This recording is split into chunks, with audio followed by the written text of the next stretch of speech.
might argue on those 4 things na sinabi ni Coach Miranda. No, yung 4 na sinabi natin, unang-una, where are we on the structure? Malayo pa, pero pa-breakout. Pag nag-breakout ng 82,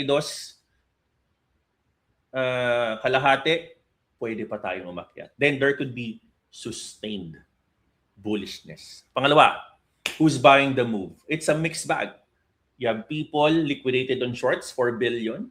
Pangalawa, couple of billion, no, in Bitcoin ETF. Maganda yan. May liquidity.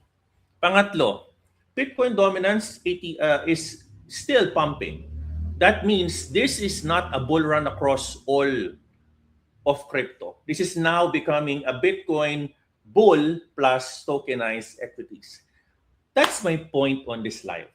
Kamiranda, I'm seeing a pivot on this particular market. Pansinin niyo mabuti. Bitcoin is pumping, patay. Marami nang nahahack na mga alternative coins. Puro FUD last week lang. Silently, the banks are buying Bitcoin ETF providers. This is massive. Why do I say it's massive?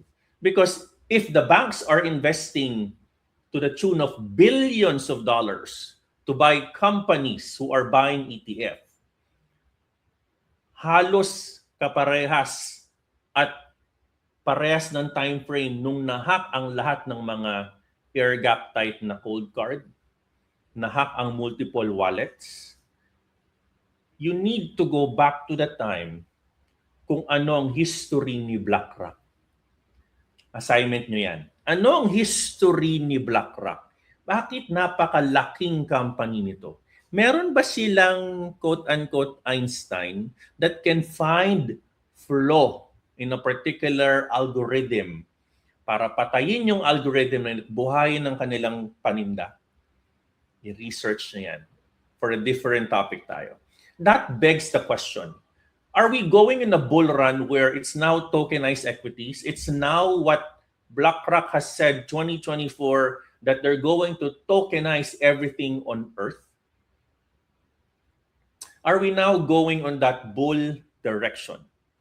And from a total market capitalization where all the alts are included, mukhang hindi na ba sila lilipad?